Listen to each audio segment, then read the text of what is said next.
Oh my, they got the McLAREN here all burnt up. That's nuts. Somebody was drag racing the foreign. Dang, look at that. That's nuts. Whoa. Well, it was a McLAREN. Hopefully whoever was in it, you know, lived. But dang, that thing is crisp up to a T, boy. Look at that. That's nuts. It was a nice color. This right side is pretty good. 570S. Sheesh. Let's see the other side real quick. Golly.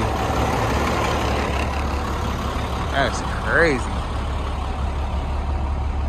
Wow. Well, it didn't look like they hit nothing on the front. It looked like they type spun out and like hit the back end or something.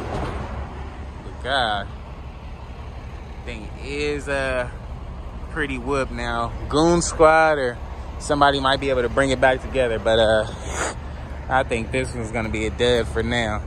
Y'all let me know what y'all think about it in the comments below.